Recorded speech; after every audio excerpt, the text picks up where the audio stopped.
Salut tout le monde, on se retrouve dans une courte vidéo que je vous fais juste pour vous donner un peu de nouvelles parce que j'étais beaucoup pris dernièrement là, avec le travail, j'ai pas beaucoup pu travailler sur mes bricolages, sur mes projets, mais j'ai quand même quelques petites nouveautés à vous présenter. Au niveau de ma caméra pour la lecture de cible en sans fil, j'ai tout. Tout est bon, la caméra elle est fonctionnelle, l'écran est fonctionnel, tout fonctionne normalement. J'ai encore un petit souci de parasite au niveau de l'image sur l'écran. Alors peut-être que quelqu'un parmi vous pourra m'aider, je vais vous expliquer le truc. Ça me fait des parasites, ça me fait comme des petits traits fins noirs en diagonale sur l'écran, mais que quand je suis en sans fil. Donc quand je suis branché en filaire avec la télécommande, il y a pas de parasite. Donc j'ai essayé pas mal de pistes possibles, parce qu'on a regardé un peu sur internet ce qui se disait là-dessus. J'ai essayé plein de trucs. J'ai essayé avec de la ferrite, d'enrouler les câbles dans de la ferrite pour voir si ça changeait quelque chose, ça n'a rien changé.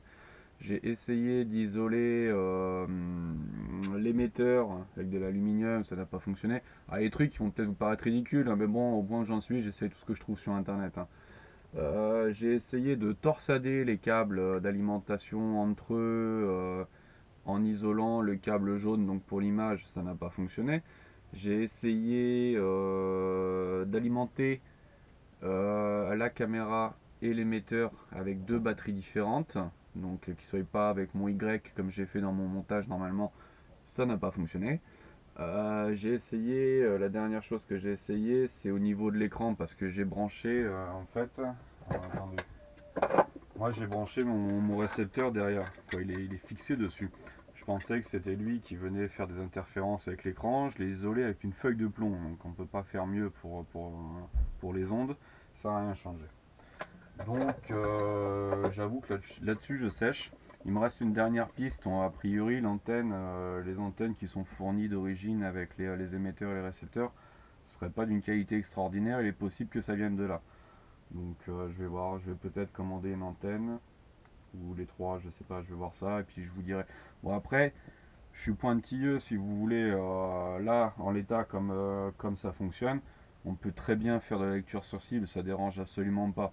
Mais vu que je me fais chier depuis un petit moment là-dessus, j'aimerais vraiment que ce soit parfait, qu'il n'y ait rien à redire, quoi, voilà. Donc si je trouve la solution, je vous le dirai. Si je la trouve pas, ma foi, bon, ça dérange pas réellement, quoi. Donc la caméra, là, elle est toute démontée, je vais pas vous la montrer. J'ai trouvé une petite mallette sympathique aussi pour ranger tout ça. Petite mallette en alu à code, vide. Et en fait, c'était une mallette qui était censée être fournie avec plein de mousse prédécoupée qui valait 44 euros, je crois, dans une grande surface de bricolage. Et dans le magasin, ils se sont fait défoncer toutes les mousses. Donc le mec, il me l'a faite à 15 euros, donc j'ai pas refusé. Et pour combler ces histoires de mousse, chose que j'ai reçue aujourd'hui, des mousses comme celle-ci, que j'ai commandées sur internet. Je les ai prises en rouge parce que j'aime bien, parce qu'il y avait du bleu, il y avait du vert, et un peu tout ce que vous voulez. Il y avait ça qui était fourni avec. Alors attendez, je sais vous l'ouvrir, que vous puissiez voir en même temps. Ouais, je l'ai regardé tout à l'heure hein, déjà, bien sûr. Donc il y a un tube de colle pour coller la mousse dans la mallette. Ça, c'est un petit scalpel avec des lames, le mode d'emploi, et puis c'est tout. À la base, c'est prévu pour de l'outillage, c'est pour faire des petites valises de transport pour de l'outillage. Mais pour moi, ça ira très bien aussi. Alors, je suis assez content parce qu'il y a deux mousses dans le pack, alors que moi, je croyais qu'il n'y en avait qu'une. Donc, du coup, c'est parfait, j'ai absolument tout ce qu'il me faut pour finir le produit. Donc, comme je vous avais dit sur la dernière vidéo traitant de la caméra sans fil, la prochaine grande vidéo que je ferai dessus, ce sera vraiment produit fini présenté dans sa mallette, avec bien sûr le test sur le pas de tir pour voir réellement ce que ça donne. Je testerai avec mon AR-15, donc en 223, parce que c'est des projectiles très petits. Donc si je vois le 223 sur la cible, tous les calibres ils vont passer sans problème, quoi. Quoi vous dire d'autre? Deuxième chose, il y a quelques temps, j'avais posé une question sur une page très fréquentée des tireurs sur Facebook, expliquant que je voudrais demandant aux gens ce qu'ils penseraient d'un groupe Facebook dédié justement à toutes ces conneries-là. Donc les bricolages, les astuces, les trucs du manouche, enfin bref, tout ce qui peut, tout ce qui vous vient à l'esprit, tout ce qui nous facilite la vie en fait finalement en dehors du pas de tir, parce qu'il n'y a pas que sur le pas de tir, il y a énormément de choses aussi derrière. Et c'est vrai que quelques petites astuces pour nous simplifier la vie, parfois c'est bien sympa. Donc j'avais posé cette question sur cette page très fréquentée. Et en l'espace de, je sais pas, je vais peut-être dire une bêtise, 10 minutes, un quart d'heure, il y a eu beaucoup de réponses positives me disant ouais, c'est une très bonne idée. Et malheureusement, je me suis fait, je me suis fait censurer. Apparemment, il y a une personne de la page, je sais qui c'est, hein, je le dirai pas sur la vidéo, mais je sais très bien qui c'est, m'a supprimé mon post tout simplement. Pourquoi? Par contre, je sais pas réellement. On a peut-être une petite. Bon, bref, à la limite, c'est pas trop grave. Donc, bref, tout ça pour dire que finalement, bah, ce groupe, je l'ai fait. Que j'ai appelé l'atelier du tireur. Je vais vous montrer. Qui se présente comme ça. Donc, pour le moment, c'est plein de vide parce que je suis tout seul. J'ai mis pour lancer le truc mes vidéos que vous avez certainement déjà vues. Si vous voyez celle-ci, vous avez vu les autres de toute façon. Donc pour le moment, il n'y a pas grand-chose, mais je compte sur vous pour me rejoindre là-dessus. Si comme ça, parce que moi je galère souvent sur des conneries, hein. Moi je vous fais des vidéos là-dessus, genre je sais tout, mais en fait je galère, hein. Faut quand même en prendre conscience. Et donc je me suis dit autant se mettre sur un petit groupe pour pouvoir poser les questions. Plus on est en fait, et plus simple, plus rapidement on va trouver des solutions, j'imagine tout du moins. En plus moi je suis bloqué sur ma caméra en ce moment, mais je suis persuadé qu'il y a des gens qui ont pensé à plein d'autres choses très intéressantes aussi pour nous simplifier la vie tout simplement. Donc si vous êtes bricolo, si vous êtes curieux, si vous pensez avoir des connaissances qui peuvent servir à d'autres personnes, venez sur la page. Moi je veux faire en sorte que ce soit une page simpliste, hein. Ouais, simpliste, pas de prise de tête, pas de...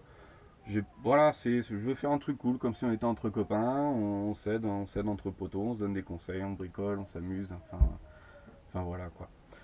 Donc ça voilà, c'était un point. Le dernier point c'est au niveau de mon Tumblr humide.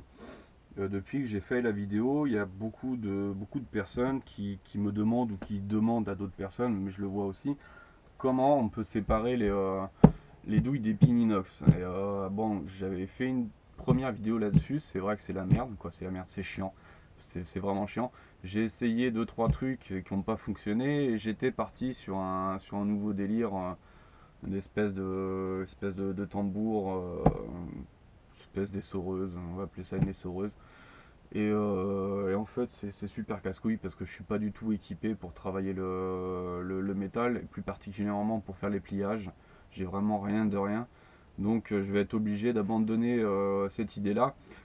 Mais du coup, je suis parti sur autre chose. Je pense que je vais refaire un Tumblr humide, donc le 2.0, avec quelques améliorations, notamment une minuterie dessus, parce que des fois je lance le machin, je vais faire autre chose, et je reviens le soir dans l'atelier, je fais merde, putain, le machin il tourne encore quoi. Donc mettre une petite minuterie avec un coupe-circuit dessus, faire une programmation, ça pourrait être super sympa. Intégrer l'alimentation aussi, parce que là vous vous souvenez, j'ai mon alimentation qui se promène, mon tumbler sur son bout de bois, tout ça. Bon, c'est un prototype, on va dire, c'est le premier essai. Et bon, il y a moyen d'améliorer ça. Et surtout, ce qui m'intéresse principalement, c'est de modifier le tumbler de façon à pouvoir s'en servir comme essoreuse aussi.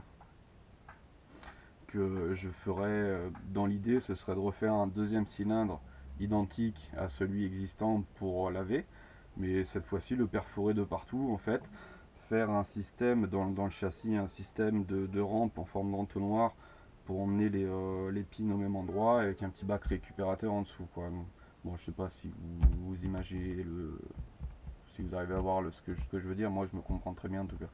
Donc voilà, j'aurai certainement besoin de conseils aussi. Et puis c'était tout ce que j'avais à vous dire. Donc si je vous dis encore une fois, si ouais, j'ai besoin de vous, on a besoin de tous de pouvoir communiquer entre nous, on a besoin de pouvoir s'aider. Donc venez sur le groupe, l'atelier du tireur. Puis si ça marche pas, bah tant pis, au moins j'aurai essayé. Hein, allez, à ciao.